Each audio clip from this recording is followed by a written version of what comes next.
तर याच संदर्भात बोलण्यासाठी अविनाश अभ्यंकर सध्या फोनलाईनवरून आपल्यासोबत जोडले गेलेले आहेत। अभ्यंकरजी, मराठी सक्तीचा जो निर्णय आहे त्या संदर्भात मुदतवाढ मागण्यात आलेली आहे आणि उद्या बैठक होणार आहे आणि त्यानंतर मुदतवाढ दिली जाऊ शकते असं समजतंय। म्हणजे जे घडायचं तेच घडणार आहे। त्याला एवढंच मी म्हणेन, आरंभशूर नावाचा एक शब्द आहे मराठीमध्ये, हो, की सुरुवात करायची आणि नंतर शेपूट घालायची। त्या दृष्टीने ही पुढची सुरुवात झालेली आहे। मनसेची भूमिका ठाम आहे की महाराष्ट्रात, मुंबईत मराठीत चालणार आणि जे मागतोय राजसाहेब जे सांगतायत ते कायद्याने सांगतायत। त्यामुळे उद्या त्यांची जर बैठक असेल तर ठीक आहे, बैठकीत काय ठरेल ते आपण बघू। परंतु एक गोष्ट मात्र नक्की की 10 वाक्य व्यावसायिक शिकायला उद्या बघू आम्ही किती महिन्याची मुदत त्यांना पाहिजे ते, कारण कुठे जायचंय, पत्ता काय आहे आणि पैसे किती झाले, एवढ्या 3च गोष्टी असतात मला वाटतं। बाकी काही चर्चासत्र नसतं ना रिक्षामध्ये।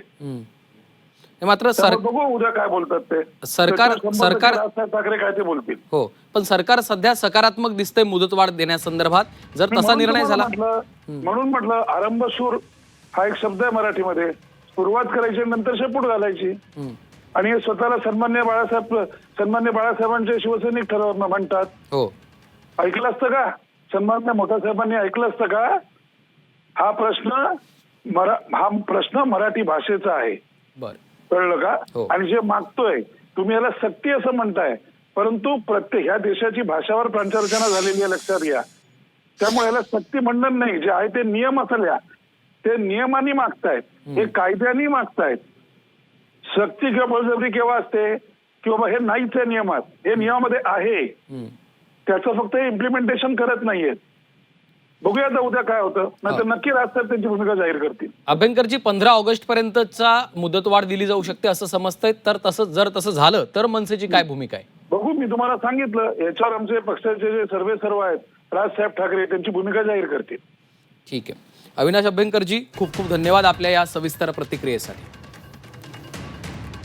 मराठी सक्तीच्या निर्णयासंदर्भात मुदतवाढ मागण्यात आलेली आहे। आज एक महत्त्वाची बैठक पार पडली आणि त्यानंतर विविध रिक्षा टॅक्सी संघटनांकडून या संदर्भात मुदतवाढीचा प्रस्ताव देण्यात आलेला आहे आणि यावर उद्या एक महत्त्वाची बैठक होणार आहे।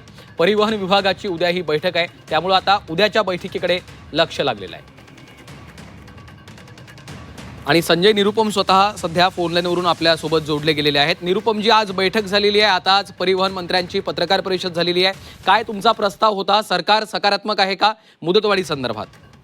हा, सरकार खूपच सकारात्मक आहे आणि आम्ही जेवढे लोक मीटिंग मध्ये होतो तकरीबन सर्वांनी एकच निवेदन केलं की परमिट रद्द करण्याची जो तुमची अट आहे तो परत घ्या आणि तो रद्द करा। तुम्ही परमिटच्या ऐवजी तुम्ही तुमच्या अट रद्द करा आणि मराठी भाषाचा ज्ञान सर्वांना झालाच पाहिजे, याच्यासाठी आम्ही पण प्रयत्न करू। पण 1 मे पासून समजा तुमच्या व्हेरिफिकेशन ड्राईव्ह मध्ये कोणी फेल झाला तर त्यांच्या तुम्ही लायसन्स रद्द करणार, परमिट रद्द करणार, बॅज रद्द करणार, तो चुकीचा एक वाटतो, अन्यायकारक वाटतो। ते सहमत झाले, त्यांनी सांगितलं की हो आम्ही अग्री करतो ना, उद्या एक जो परिवहन विभागचे सर्व मोठे मोठे पदाधिकारी बरोबर बसून एक घोषणा करतो, म्हणजे एक 6 महिन्याचा वेळ आम्हाला द्या आणि सर्वांना द्या असं मागणी होती आणि ते बहुतेक सहमत आहेत।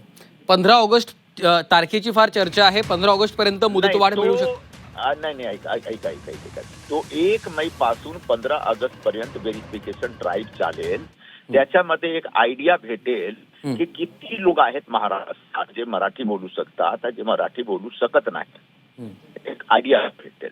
15 ऑगस्टच्या नंतर त्या दरम्यान त्यांना मराठी शिकवण्याचा आम्ही प्रयत्न करणार ना। ठीक आहे, संजय निरुपमजी धन्यवाद आपल्या या सविस्तर प्रतिक्रियेसाठी। तर उद्या एक महत्त्वाची बैठक होणार आहे आणि त्या बैठकीनंतर आता काय निर्णय होतो याकडे लक्ष लागलेलं आहे। परिवहन मंत्री प्रताप सरनाईकांनी थोड्याच वेळापूर्वी पत्रकार परिषद घेऊन आपली भूमिका स्पष्ट केलेली आहे। दुसरीकडे आता मुदतवाढ देण्यासाठी सरकार सकारात्मक असल्याचं देखील समजतंय।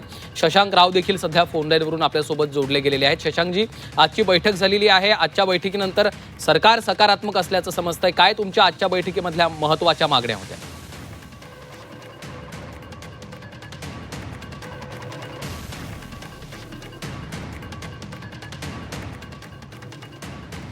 आपण पुन्हा एकदा त्यांच्याशी संपर्क साधण्याचा प्रयत्न करूयात, मात्र सरकार आता मुदतवाढीचा निर्णय घेण्यासंदर्भात सकारात्मक असल्याचं दिसतंय. परिवहन मंत्री प्रताप सरनाईकांनी त्यांची भूमिका स्पष्ट केलेली आहे. उद्या परिवहन खात्याची एक महत्त्वाची बैठक पार पडणार आणि त्यानंतर किती दिवसांची मुदतवाढ देणार या संदर्भातला निर्णय होणार असल्याचं देखील प्रताप सरनाईक यांनी स्पष्ट केलेलं आहे. त्यावर आता मनसेची नेमकी काय भूमिका असेल हे देखील पाहणं महत्त्वाचं आहे. मराठी सक्तीचा निर्णय पुढे ढकलला जाण्याची शक्यता वर्तवली जाते आणि सरकार आता मुदतवाढ देण्यासाठी सकारात्मक असल्याचं चित्र आपल्याला पाहायला मिळतंय. त्यामुळे रिक्षा आणि टॅक्सी चालकांना आता किती मुदतवाढ मिळणार याकडे लक्ष लागलेलं आहे.